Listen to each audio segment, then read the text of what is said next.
Hi, everyone. My name is Kiya Boyd, and I am an American girl who used to be a former K-pop trainee. So this is Kiya. She's one of the few black K-pop trainees that exist in the world, and definitely the only ones that was in her company. Today we are here to kind of talk to her and kind of talk about her experience being an American in K-pop. So I'm from Detroit, Michigan. I was born and raised there. I decided to wake up one day and pack my bags and move to Korea on a whim with no plan. Did you start living in Korea after the trainee program, or was this something you've always wanted to do? No, actually, with me living in Korea, I started as just a tourist. I went to go vacation in Korea for like 2 weeks. I actually went because I was inspired to go because of an EXO concert that was happening in Japan. I was like, I'm going to go to a concert one day. I found a concert in Japan. I didn't think twice about it. I booked a ticket. I didn't even have a passport yet. I know a lot of people do like interviews or they do auditions online or back in the States, but I did no such thing. I wasn't even looking to become a trainee, which is a common misconception that people seem to have about me, is that I went to Korea to become a trainee, and that is far from the truth. What was your day-to-day in Korea? Did you feel immediately like you belonged here? Did it feel right, I guess? In the beginning, I would say I had like a honeymoon phase. When you get into a new relationship and you're just so happy and everything's perfect and you can see no wrongdoing. That's what Korea felt like to me in the beginning. So I was just living my day-to-day as waking up and taking a walk everywhere because it's so safe to where I could just walk around and do whatever I wanted and try new foods. It was just a very exciting experience. And then the years passed and that honeymoon phase kind of wore off to where reality set in. And once I joined my company, I got a glimpse of what it's like to really live in Korea as a foreigner and as someone who is training as a K-pop trainee. I won't say that I just like fell out of love with it during that period, but I was a lot more like the rose-colored glasses were taken off. And I started to realize like, hey, there are some things that are not so perfect, but even with those things, I still made the best of my experiences. And even to this day, I still make the best of my experiences with Korea. Do you notice that it could be difficult to fit in? Oh, definitely. It's just kind of like they see you as the foreigner girl. Girls treat you differently in a way where I don't know if they normally would necessarily approach other Korean girls and just be like, oh, you're so beautiful and this and that. But I get that a lot, like kinder and nicer, and they'll approach me and talk to me and I'll make friendships from that. And the Korean guys are more of, okay, it's a foreigner, so it's something different, it's something new, where I'll get approached and it's like some cheesy stereotype that they have about me as a foreigner or as a Black person. Do they speak to you in English, or are they right off the bat Korean? It's either or, but majority of the time, it's just assumed that I speak English. So it's a very fun game for me when they're speaking in Korean beside me, trying to muster up the courage to talk to me. After you moved to Korea, how did the trainee opportunity come to you? I was supposed to be going to some casting call, which was like something that I found on Craigslist. People who are watching, be careful of Craigslist. It doesn't matter what country you are in, be careful of Craigslist. This is not the story for that, but so I went to some like YouTube kind of thing where it's like YouTube reactor. I had always wanted to be an actress, a singer, a dancer. I feel like I gave up because my childhood and growing up, I just got bullied so much. So I let people get into my head and convince me that there's so many other people who sing and dance and act. Why would I be any different? Mm-hmm. With that opportunity that I went to, the Craigslist posting, I just was my normal self. And during this interview kind of process they said, do you sing? Do you dance? Do you have any special talents? So I was like, I could show y'all a little bit of something. I don't know. They put a mic on me and I just started singing and it was just my normal self. And then they put on some dance music and I was dancing and I'm just doing me. Thought I did a good job. So I was like, oh, I'm going to be a YouTube reactor. But they contacted me like a week later and said someone in the higher ups wanted to speak to me personally. And that person was the boss. And it came across the desk of someone who was like CEO of like this entertainment companies. And he's like, can you meet? So we met from the beginning. We want to invest all this time and this money and the production into you. We believe in you. And to be honest, that's what jump sparked my belief in myself again. I said no originally. And after about a month or two, I finally agreed to join this company. Was that one of the reasons that you finally agreed, or? I had to talk it over with like my sister, my little sister. I talked to a few of my friends per terms of our agreement. I didn't necessarily think that I was going to be a K-pop idol, but I thought that I would be a singer in Korea who sings in Korean. You don't necessarily have to be Korean to be a K-pop trainee or a K-pop idol. Like if you are a different ethnicity, regardless, you're someone who's singing in Korean. That's why it's called K-pop. It's Korean pop. I was going to be an African-American singer who sang in Korean. At this time, was EXO still the only group that you were listening to or knew about? I don't even like to bring up their names, it just made me real. At that time, originally got invested into EXO and shortly after BTS before they blew up. And now it just hurts because they're so big.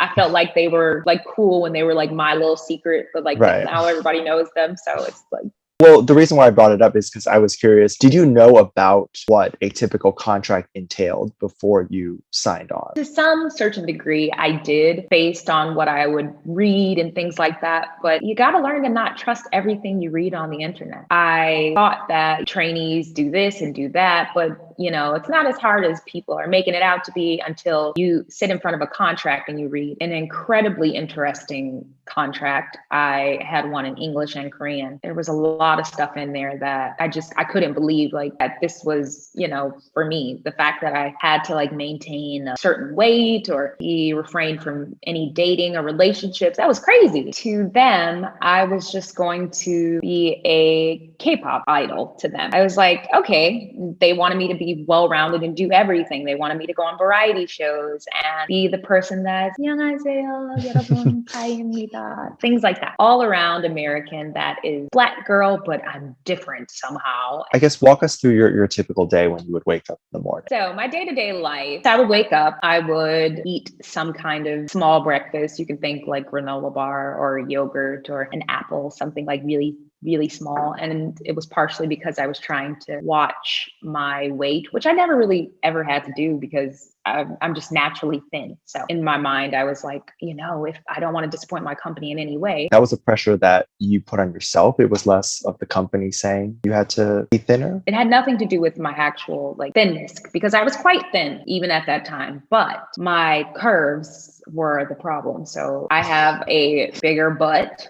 than some girls do, and my chestises are a little out there. I had to find a way to lose them or to kind of tone them down. I had to work out at the gym so I could like lose my butt, gain more hips, and it was really weird, but I was like sculpting my body to look like what an ideal Korean girl body should look like, I guess. Okay, so after breakfast, would someone take you to your classes or how would that go about? It would be my stylist who would come over, and if possible, there was probably like a shoot or something I would have to do later on that day or throughout the week. We'd get that together. And then after that, I would immediately go to Korean classes. And I would be in my Korean class with like my tutor, and my tutor and I would have to study for like 5 hours straight. Wow. And then I would get like a small lunch break. And then my lunch break would be spent with like my manager or someone from the company. After my lunch break, I would go back to studying for a while. And then after that, we would go to the gym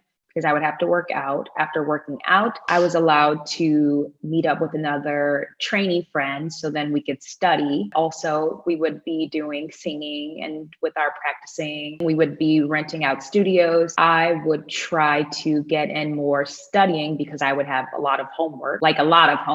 I would prepare to go to sleep, but my sleep would consist of practicing what I learned throughout the entire day, whether it was the Korean, whether it was my dancing routines, whether it was my singing, whether it was my acting, monologues, and different things like that. And then finally at around maybe like 2 or 3 a.m., I would go to sleep, start the day again at like 6 or 7. And this was Monday through Friday? It would be Monday through Saturday. In total, in a week, you would get like 18 hours of sleep? Just about. Some days I would cheat, and when it would be my lunch break, I would go and sleep for that time and then go back. Were you always hungry? Actually, I wasn't. We ate very well. Don't get me wrong. There was not a problem of whether of me gaining weight. It was the problem of me losing my butt. So that's why I was more so trying to watch what was going in me, because I'm like, oh, what if my butt gets bigger? I realized that that was also silly, and it had everything to do with my genetics. And that's not something I can necessarily change. Did you feel like there was a specific beauty standard that was honestly impossible for you to like achieve? Because obviously Western beauty standards is completely different from Korean standards. Oh, definitely. I felt like I was trying to be molded and shaped into like a Korean girl who was on TV, but also like still keep that blackness and that like sexiness that they just assumed that I had because I'm Black. It was trying to have the best of both worlds, but always feeling like I was never meeting in the middle. So it would be me being slim and having curves, but then dressing me in like the cutest Korean clothes in order to like hide it and like make it balance out. So it was a really weird period. Would you feel like you were almost going back on your own culture a little bit? Yes, definitely. I mean, with me being in Korea and me becoming a part of Korean culture and singing in Korean, and I felt like I didn't really know my culture as well as I thought I did before coming to Korea. Like I grew up Black. I knew I was Black. There was nothing changing that, but I didn't really feel like I connected as much because of the bullying that I faced growing up. But when I went to Korea, this is when the realization like really hit me, like I'm Black. Like I knew this my whole life, but it really like put things into perspective. And I'm like, I need to hold on to this, and I need to show the positive parts, and I need to break these stereotypes, and I need to be myself unapologetically, be a proud African American woman. Even with my YouTube channel, I am so myself. Like I'm not trying too hard to be anybody compared to my first video when I was more so like, hi everybody, like my name is Kiya, and so nervous about showing who I really was to the world. And now I'm myself. I have no problem just being relaxed, and I don't hide my Blackness in order to make others feel comfortable anymore. Mm-hmm. Well, you obviously talked about you feeling specific pressure, but were there pressure like bleaching your skin or plastic surgery and that sort of thing? Yes, there was. There was a lot of pressure with that, especially with the plastic surgery. It was, you know, you should do this, like get your nose thinner, which I need to say, I have never touched my nose. And there's always pressure to do like random cosmetic things that really bothered me, because before coming to Korea, I didn't think there was anything wrong with me. I barely wore makeup, and Korea started to make me question, and my company started to make me question whether or not something was wrong with me or whether I was doing enough and if I was even pretty enough. It took me some time to get over that hump and realize I don't care. Like I'm going to do me. The bleaching skin comment has always been made. Like I would get so many ignorant people that would say to me like, you know, you would be so much prettier if you bleached your skin. I don't know. Like, what do you expect me to say? Thank you. I just think that that's like that's just so stupid and so rude. They would try to backtrack at that point, like, oh no, I didn't mean it that way. I just think. You just think. That's where you should have stopped. I think I'm fine. There's nothing wrong with me. And with me being a Black person also, people tend to think that because my skin gets lighter some days, it's darker some days, you know, it's like some bleaching going on. Winter, lighter skin. Summer, darker skin. It's not touched any bleach. That is for cleaning the floors. That's for cleaning your house. The company would make me feel accepted and make me feel welcome, but there would just be so many backhanded compliments. I didn't know how to perceive it, and I didn't know how to react. Someone from the company told me, you know, you're the prettiest Black I've ever seen. Not Black girl, not Black person. You're the prettiest Black. So I just was like, well, that's real weird. And you can't convince everybody to love you and to accept you for who you are. Was it mostly your teachers that were encouraging plastic surgery, or was it like the higher ups? Who was mostly saying this? No, this would be like the higher ups that would say something plastic surgery related, like about my head or about like my head shape. This is because in the beginning, I was wearing wigs and I didn't know how to wear a wig properly. It's like my first time wearing a wig. So I would just have a huge hump. She kept suggesting that I get like plastic surgery to like even my head out. Yeah, but the fact that plastic surgery was even suggested was just like super weird. I had to learn how to style my own hair. I had to learn how to do my own makeup. The makeup artists, they could not do my makeup correctly. They would give me pale face. So it was just a big mess everywhere. I see a lot of comments that touch on the plastic surgery and stuff. Is this something, if you said no to, would they have withhold debut from you? I don't want to say definitely, but I was going to say definitely. Just it's a 90% chance. You know, you signed a contract, and in your contract also, it's like whatever the company wants, you give them. And if you refuse to do certain things and there's like some litigation, it all depends on you. But you know up front when you get into this that this is going to be a high possibility that they're going to ask something like this. How were you able to, I guess, get out of your contract? My contract was for, I want to say 5 to 7 years. I just kind of talked with the CEO and we made negotiations. It was a long, lengthy process to finally reach an agreement, but I just asked to be separated from the company. I would say the main issue was just like disagreements. I wanted to write my own music and I wanted to sing my own songs. And when a company controls you, it's kind of like you're under their thumb. And I thought I would have a little bit more creativity artistically, but I guess that wasn't necessarily the case. So that was one of the factors. Is their ideal person someone who doesn't drink, have intercourse, or any social life at all? Yes, that is the ideal person. Yes. All of those things above. No social life, check. No drinking ever, check. Maybe a nun.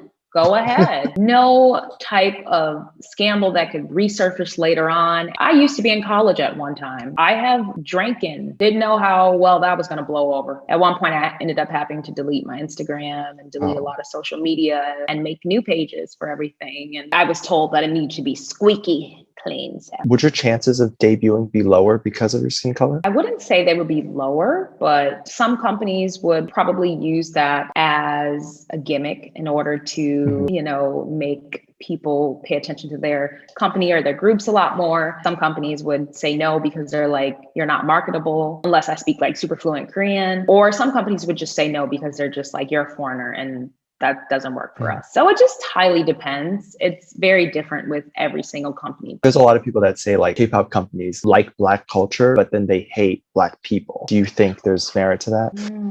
This is a very hot topic. This is a very interesting question. Yeah, I highly agree with. And I feel like some K-pop stans are not very welcoming to the Black community, or when it comes to like some scandals that has something to do with like some stereotype or racism towards Black people, they can be so dismissive and just be like, oh, you're just overreacting, or they'll be the ones that say, we forgive you. And it's not their jobs to forgive it. And it's kind of annoying because it feels like some hip hop rappers will take a lot of stuff from African culture, African American culture, will not give credit to African American culture. Were you the only non-Asian person in your classes and in the program at the time? There was another girl. She didn't quite end up joining. So it was just me. Let's say someone wanted to follow your footsteps and maybe who wasn't Asian or Korean. What would you warn them about? What would you advise them about? What should they do? The advice that I always give is just be careful of contracts. Thoroughly read your contract. Do some research, and not YouTube research, but do some extensive research. Watch some videos of former trainees to get an idea of what to do. And as far as what you should do, don't go in there thinking like, oh, I don't think they're going to pick me because of my race, ethnicity. Just have no expectations. Go for what you want to do. Put your dreams in front of you and just push forward with that. Have nothing else in your mind except what you want to accomplish. And that's how you'll make it. Great advice. I know you're working on music and you have an EP. Can you talk a little bit about that? So I released an EP called The Anxiety Diaries back in April. It was my very first solo project. I'm very, very excited about that. And again, it's called The Anxiety Diaries, and just kind of document my time and my feelings and things that were happening to me and the things that I was experiencing while being in Korea, and even with the company that I was with. It's just very brief, a mini album. It's like 6 songs, but it just kind of details my feelings and things. Self-recorded it. I did everything. I have a music video on my channel. It's called Pick Me. If y'all want to go check that out, you can do that. All of my music is on all streaming platforms, so you can find that anywhere. Spotify, Apple Music. So yeah, thank you so much. Of course, guys, please make sure to stream her song and check out her channel. I will link everything down below and on screen. Is there anything else you want to say? So grateful that I get to tell my story. Again, I never get tired of